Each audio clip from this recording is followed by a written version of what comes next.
2011년 6월 전남 완도 바다 근처의 한 펜션. 사진작가 정은아, 29. 서울에서 내려온 커플의 웨딩 촬영을 맡으며 그곳에 머물렀다. 그날은 하늘이 이상하리만큼 맑았다. 바람 한 점 없었고 바다는 잔잔했다. 은하는 일기장에 짧게 썼다. 오늘의 빛이 너무 예쁘다. 이런 날은 오래 기억될 것 같다. 그 문장이 그녀가 남긴 마지막 글이었다. 다음 날 새벽 펜션 주인은 이상한 정적에 문을 열었다. 방 안엔 짐이 그대로였고 카메라 삼각대가 쓰러져 있었다. 렌즈는 깨져 있었고 침대 위엔 흰 셔츠가 가지런히 개져 있었다. 그녀의 흔적은 거기까지였다. 현장에 혈흔은 없었다. 하지만 경찰은 무언가 부자연스럽다고 느꼈다. 컴퓨터엔 촬영된 사진이 정리되어 있었지만 날짜가 모두 바뀌어 있었다. 촬영 날짜가 아닌 일주일 뒤의 날짜로. 그리고 마지막 파일엔 검은 화면이 몇 초간 깜빡이다 꺼지는 영상이 남아 있었다. 소리도 사람도 없었다. 그저 카메라가 바다를 향해 흔들리며 찍은 잔상만이 있었다. 수사는 며칠 만에 중단됐다. 사건은 그렇게 미제로 남았다. 그 후 4개월이 흘렀다. 서울 구로구의 한 고시원. 대학원생 한유림은 중고거래 앱을 통해 카메라 가방 하나를 샀다. 판매자는 아이디 SU포토. 연락처는 없었고 택배로만 거래하겠다고 했다. 며칠 뒤 택배가 도착했다. 검은 천으로 감싼 카메라 가방. 그 안에는 낡은 렌즈 하나와 작은 녹음기가 들어있었다. 렌즈에는 먼지가 잔뜩 쌓여 있었고 테이프엔 연필로 6월 빛이라 적혀 있었다. 유림은 호기심에 녹음기를 재생했다.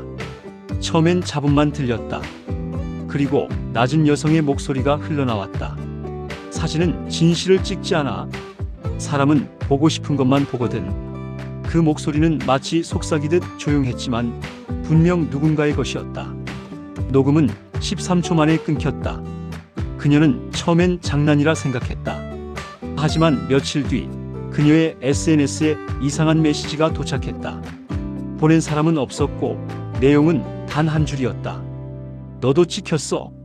그날 이후 유림은 불면증에 시달렸다. 밤마다 누군가 자신의 방 창가를 서성이며 휴대폰 플래시를 비추는 것 같았다. 고시원 복도 끝 CCTV에는 이상한 점이 찍혔다. 새벽 3시 11분 누군가 문 앞에 서 있다가 그대로 사라지는 장면. 얼굴은 보이지 않았고 손엔 검은 가방이 들려 있었다. 그녀는 경찰에 신고했다.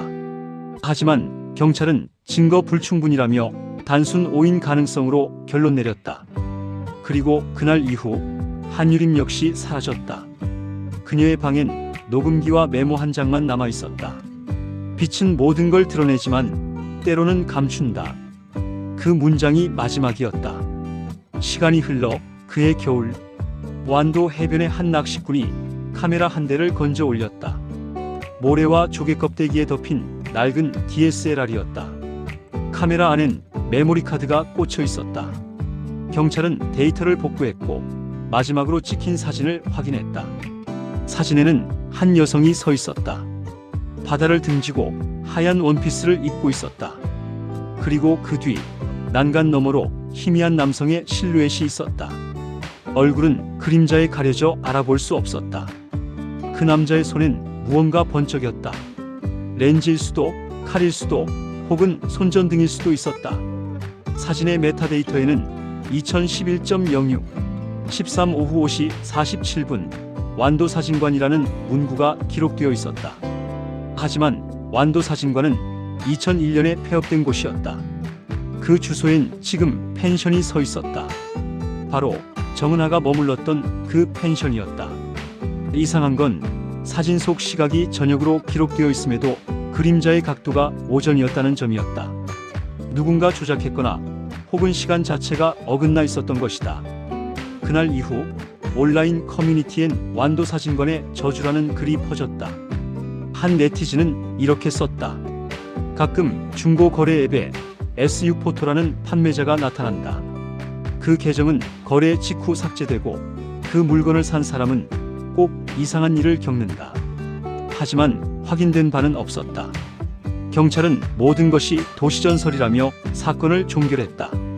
그로부터 3년 뒤 서울 합정의 한 스튜디오에서 전시 준비 중이던 사진작가 이도현은 낯선 USB를 택배로 받았다. 보낸 사람은 없었다.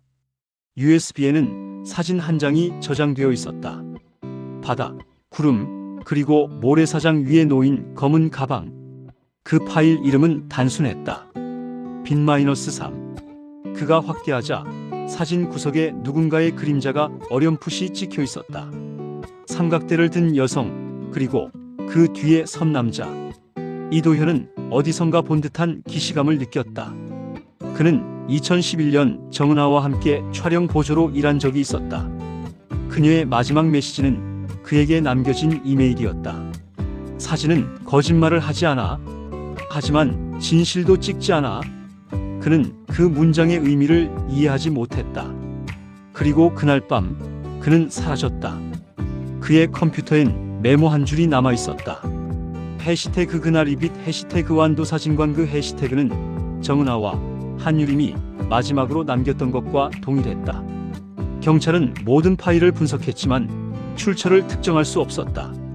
시간 정보도 GPS 좌표도 남아있지 않았다. 하지만 파일의 생성일자는 기묘했다. 2031.06 13 오후 547로 기록되어 있었다. 10년 뒤의 시간. 이상하리만큼 같은 날짜, 같은 시각이었다. 그날 이후로 그날 이 빛이라는 해시태그는 삭제할 수 없는 코드처럼 SNS상에 떠돌기 시작했다. 삭제를 시도하면 화면이 멈추고 카메라 앱이 자동으로 켜진다는 이야기가 퍼졌다. 누군가 이 해시태그를 단 사진을 올린 뒤 실종됐다는 소문도 돌았다. 하지만 그건 어디까지나 이야기일 뿐 확인된 바는 없다. 몇몇 사람들은 이 모든 게 예술 프로젝트라고 주장했다. 하지만 이상한 건 정은아가 생전에 남긴 사진들 중 하나의 완도사진관 2031이라는 메모가 적혀 있었다는 사실이다. 그녀는 미래의 날짜를 알고 있었던 걸까? 아니면 단순한 우연이었을까? 카메라가 담은 건 빛일까? 아니면 어둠일까? 누군가는 말한다. 그날의 바다엔 여전히 셔터 소리가 들린다고. 바람이 불 때마다 파도 사이로 찰칵하는 소리가 섞여 들린다고. 하지만 그것이 진짜 셔터 소리인지 아니면 우리 마음속 공포의 메아리인지는 아무도 모른다. 그리고 지금 당신의 화면 속 반사된 얼굴 뒤에도 누군가가 서 있다면 그건 아마도 빛 때문일 거다. 당신이 보고 있는 이 장면은 단지 영상일 뿐이다. 하지만 혹시 그 순간 누군가 당신을 보고 있다면 그건 우연이 아닐지도 모른다. 사진은 진실을 찍지 않아. 사람은 보고 싶은 것만 보거든. 그녀가 마지막으로 남긴 말이었다. 그리고 그날의 빛은 아직도 꺼지지 않았다.